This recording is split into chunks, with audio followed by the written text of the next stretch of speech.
ఉండండి.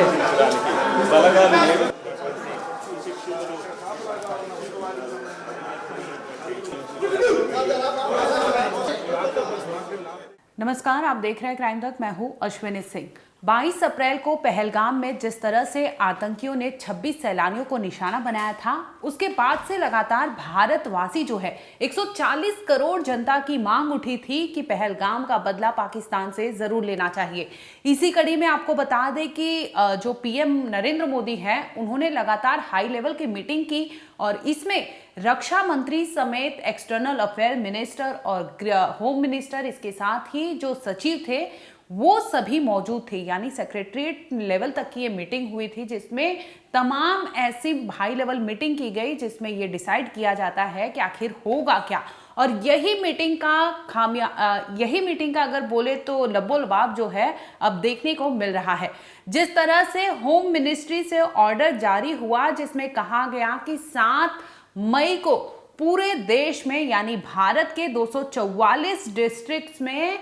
Mock drill किया जाएगा। अब बताएंगे मॉक ड्रिल से जुड़ी खबरें आपको लगातार क्राइम तक दिखा रहा है, जिसमें आपने देखा होगा कि किस तरह से मॉक ड्रिल किया जाता है और इसमें क्या चीजें होती है। इस वीडियो में बात करेंगे कि अगर किसी भी सूरत में लड़ाई या जंग जैसी सिचुएशन होती है तो इससे निजात पाने के लिए, इससे बचने के लिए सिविलियंस को क्या करना होता है और किस तरह से मॉक ड्रिल किया जाएगा और मॉक ड्रिल क्यों किया जाता है, इस वीडियो में आपको सिलसिलेवार तरीके से बताते हैं। ये वीडियो देखिए, आपकी स्क्रीन पर एक वीडियो चल रहा होगा। ये वीडियो मॉक ड्रिल का है। इस समय में क्या कुछ कैसे करना चाहिए, सिविलियंस को कैसे बचाना चाहिए और जो तैनाती होती है, चाहे एसडीआरएफ हो, चाहे तमाम जो टीमें होती हैं, एनडीआरएफ हो, इसके साथ ही सिविल डिफेंस के जो चीज़ें होती है यानी जो प्रोटोकॉल्स होता है उसे कैसे फॉलो किया जाता है और एकदम ग्राउंड लेवल पर इसे कैसे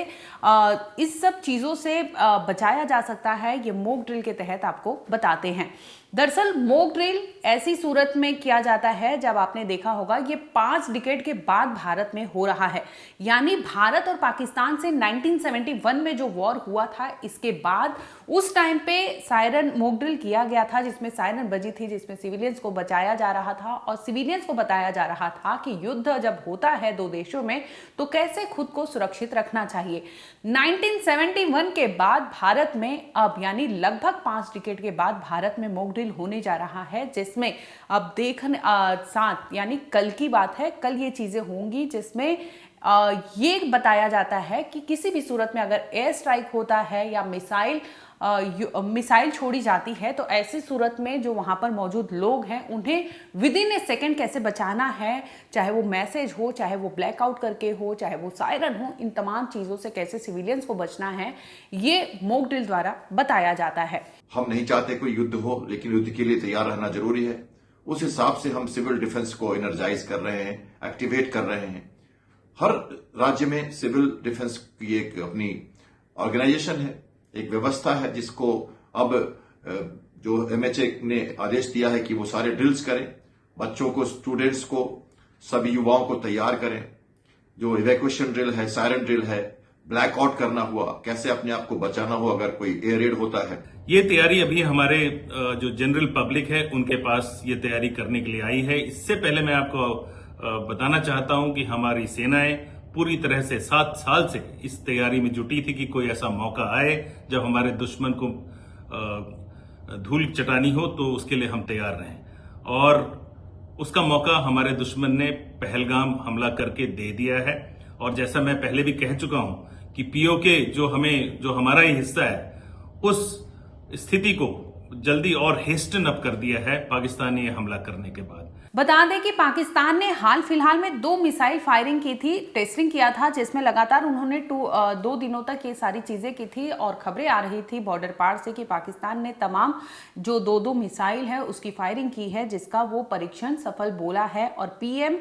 शहबाज शरीफ जो है उनका ये स्टेटमेंट था, जिसमें यानी एक ओर से पाकिस्तान खुद को तैयार कर रहा था क्योंकि उसे भरपूर आशंका है कि किस तरह से कश्मीर के पहलगाम में चीजें हुई, उसके बाद भारत चुप नहीं रहेगा। अब समय यह है कि पहले आपको याद होगा कि भारत ने सर्जिकल स्ट्राइक किया था, पुलवामा के बाद उन्होंने एयर स्ट्राइक किया था, तो अब जो है पहलगाम के बाद कुछ बड़ी चीजें होने की आशंका जताई जा रही है। जिस तरह से मॉक ड्रिल पूरे देश में यानी 244 डिस्ट्रिक्ट में कराया जा रहा है, ऐसे में जो बॉर्डर सीमावर्ती एरिया जो होता है, बॉर्डर से लगता हुआ एरिया, वहां रह रहे लोगों को कैसे सुरक्षित बचना है और कैसे उन्हें मदद करनी है लोगों की, ये बताया जाएगा। इसके साथ ही सायरन में जो सायरन बजाई जाती है उसमें किस प्रकार की ध्वनियां होती है, बताया ये जाता है कि 2 तरह की सायरन बजाई जाती है, जिसमें ये होता है कि एक वेविंग होता है और दूसरा सिंगल टोन होता है। वेविंग टोन जब यूज होता है सायरन में, यानी वो अप एंड डाउन करके वो साउंड सायरन बजाई जाती है, जिसमें विद इन ए सेकेंड आपको इसका वेविंग का मतलब ही ये होता है कि हो सकता है कि एयर स्ट्राइक या युद्ध हो सकता है। और ऐसी सूरत में वहां जहां सायरन बज रहा है वहां के लोगों को किसी सेफ जगह पर जाना चाहिए। ऐसे में पहला नाम आता है स्कूल का। स्कूल अगर पास में है तो आप स्कूल में जाइए सुरक्षित, वहां पर जमीन पर लेट जाइए ताकि आप सुरक्षित रहें। बेंच हो, टेबल हो, डेस्क हो, उसके नीचे भी आप छिप सकते हैं। ऐसी सूरत में आपके बचने की चांसेस ज्यादा होती है। दूसरी चीज आती है कि जब सिविल डिफेंस की मॉक ड्रिल कराई जाती है तो इसमें ब्लैकआउट प्रोटोकॉल भी माना जाता है। इसके तहत ये होता है क्योंकि युद्ध स्तर में आपको नहीं पता है कि सामने वाला किस वे से युद्ध करेगा, चाहे वो हो सकता है स्ट्राइक हो सकता है वो मिसाइल लॉन्च कर दे। तो ऐसी सूरत में अगर अलार्म बजती है, सायरन बजता है, तो एक और चीज़ें होती है कि ये भी बताया जाता है कि आप अपने एरिया में लाइट ऑफ कर दीजिए। ये रेडियो पर भी बताया जाता था 1971 के टाइम पे। और अब जो मॉक ड्रिल की जाने वाली है तो इसमें हो सकता है मैसेज के थ्रू भी आपको चीज़ें आए, जिसमें ज़्यादातर ये होगा कि सिविलियंस है उन्हें अलर्ट किया जाए, उनका प्रिपेयर्डनेस देखा जा सके कि किसी भी स्तर में अगर जंग होता है तो ऐसी सूरत में जो बॉर्डर से लगता हुआ एरिया है वहां के लोग, या फिर क्योंकि जो जंग की बात आती है तो जाहिर सी बात है कि अपोनेंट जो होते हैं वो भारत के अच्छे इंफ्रास्ट्रक्चर को टारगेट करेंगे, मेट्रो सिटीज को टारगेट करेंगे, मेट्रोज को टारगेट करेंगे। तो ऐसे जो बड़ी बड़ी चीजें होती है उनका ये होता है क्योंकि इकोनॉमिकली डाउन करना होता है। एक ये भी है क्योंकि इंफ्रास्ट्रक्चर को अगर डाउन करेंगे तो अल्टीमेटली चीज़ें इकोनॉमिक पे जाती है। और ये बताया जा रहा है कि अगर मिसाइल या एयर स्ट्राइक से निशाना मेट्रो सिटीज़ को किया जाएगा तो ऐसी सूरत में मेट्रो का जो अंडरपास होता है वो भी एक सेफ जोन होता है जहां पर आप जाकर सुरक्षित रह सकते हैं, बच सकते हैं। मॉक ड्रिल के ये भी कुछ ऐसे पैनामे हैं जिस पर मॉक ड्रिल किया जाता है ताकि पता लगाया जा सके कि इस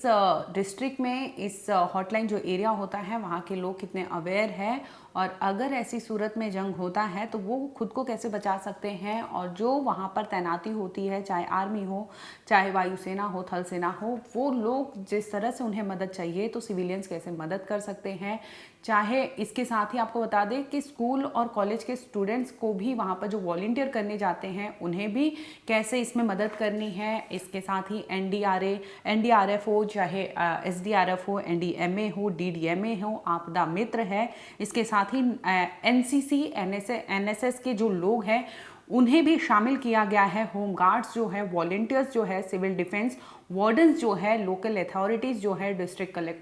कंट्रोलर जो होते हैं, ये तमाम ऐसे लोग हैं जो मॉक ड्रिल में शामिल होंगे। और मॉक ड्रिल करने के टाइम जो चीज़ें होती हैं उसमें ये बताएंगे कि किस तरह से मॉक ड्रिल होगा और किस तरह से आपको प्रिपेयर्ड रहना है, किस तरह से आपको किसी भी अटैक का जवाब देना है। इसमें बता दें कि पहला तो ये है कि air red warning system. Mock drill का पहला मकसद ये है कि अगर किसी भी सूरत में एयर स्ट्राइक होता है या हवाई जंग की जाती है किसी भी सूरत में, तो वहां पे वार्निंग सिस्टम, आपको अलार्म बजेगा, सायरन बजेगा, जिसमें आपको क्या करना है क्या नहीं करना है ये मॉक ड्रिल में बताया जाएगा। दूसरा ये है कि हॉटलाइन और रेडियो कम्युनिकेशन जो एयरफोर्स का जो है वो कितना कारगर है, वो कितना एक्टिव है, क्योंकि प्रिपेयर्डनेस आपकी बताती है कि आप जवाब देने में कितना रिटेलिएट करने में आप एक्टिव हैं। तो ये भी एक मॉक ड्रिल का हिस्सा है। तीसरी चीज है कंट्रोल रूम है शैडो कंट्रोल रूम, यानी एक कंट्रोल रूम होता है जहां पर सारी एक्टिविटी गतिविधियां मॉनिटर की जाती है। इसके साथ ही एक छिपा हुआ यानी शैडो कंट्रोल रूम, जिसके तहत अगर लाइट ये सब डार्क हो जाता है, ब्लैकआउट कर दिया जाता है, तो ऐसी सूरत में उस कंट्रोल रूम से चीजें मॉनिटर होंगी और कैसे वो प्रिपेयर्डनेस, अलर्टनेस सारी चीजें होंगी, ये देखा जाएगा मॉक ड्रिल के तहत। चौथी चीज है training civilians and students hostile attack. अगर मॉक ड्रिल में यह भी बताया जाएगा कि अगर वहां पर सायरन बज रहा है, किसी भी तरह की अलर्टनेस हो रही है, तो वहां पर क्योंकि होस्टाइल अटैक हो सकता है, ऐसी सूरत में आपको क्या करना है, कैसे बचना है, ये भी बताने का जरिया मॉक ड्रिल के तहत होगा। 5वां नंबर है क्रैश ब्लैकआउट मेजर्स, यानी अगर लाइट काटने का समय आता है या लाइट बंद करने के लिए कहा जाता है, तो ऐसी सूरत में आप क्या करेंगे, क्योंकि फ्लैश लाइट ये सब तमाम चीज़ें ऐसी होती है जो अपोनेंट यानी जो जिससे युद्ध हो रहा है उस कंट्री को बेनिफिट दे सकती है और मिसाइल टारगेट करने के लिए इजी हो सकता है। ऐसी सूरत में अगर ब्लैकआउट के लिए बोला गया है तो आप पूरी तरह से ब्लैकआउट रहिए, यानी अंधेरा कर दीजिए, ताकि हमारी जो सेना है जो लड़ रही है उन्हें मदद मिल सके। इसके साथ ही 6वें नंबर पर आता है कैमोफ्लेजिंग ऑफ वाइटल प्लांट्स एंड वहाँ पे जो चीज़ें होती है, जैसे ब्लैकआउट हो जाता है और कैमोफ्लेजिंग जो होता है उसका इस्तेमाल करके जो सेना है जवाबी कार्रवाई करती है, क्योंकि ये बहुत एक जो चीज़ें होती है सिमिलर टू प्लांट्स होती है, तो आप उसमें खपत हो जाती है और पता नहीं चलता अपोनेंट को या जो आपसे लड़ रहे हैं, जंग कर रहे हैं, उन्हें पता नहीं चलता कि आप है या फिर वहाँ पर प्लांट्स है। ऐसे में हमारी सेना को फ़ायदा मिल सकता है, जिसकी ट्रेनिंग मॉक ड्रिल के तहत भी दी जाती है।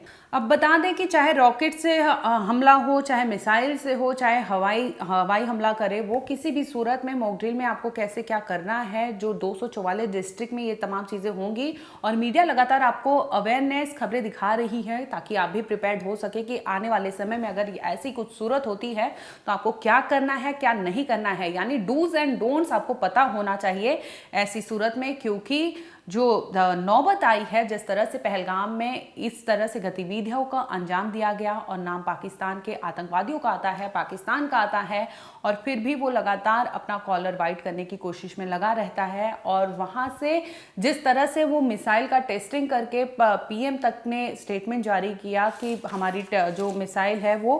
एकदम फायरिंग जो शॉट किया गया है वो एक्टिव है, यानी किसी भी सूरत में अगर जंग होती है तो वो भी जवाबी कार्रवाई करेंगे, जिसकी वजह से इंडिया में पूरे 244 डिस्ट्रिक्ट जो हैं वहाँ पर मॉक ड्रिल कराने का वो किया गया है, आदेश जारी किया गया है MHA द्वारा, जहां पर अब देखने मिलेगा कल यानी 7 मई की बात है, जहां पर मॉक ड्रिल होगी। और ऐसी सूरत में सिविलियंस के कितने अलर्ट है, कितने प्रिपेयर्ड है, इसके साथ ही हमारी तीनों सेना कितनी मुस्तैद है, और NDRF SDRF हो, चाहे NDMA हो, DDMA हो, आपदा मित्र हो, इसके साथ ही NCC NSS और civil defence wardens, volunteers, home guards, ये तमाम ऐसे लोग हैं जिन्हें मॉक ड्रिल में शामिल किया जाएगा और इन्हें बताया जाएगा कि किस तरह से चीज़ें होंगी, और इनके तहत सिविलियंस को अवेयर किया जाएगा कि अगर ऐसी सूरत में कुछ होता है तो आपको क्या करना है, क्या नहीं करना है।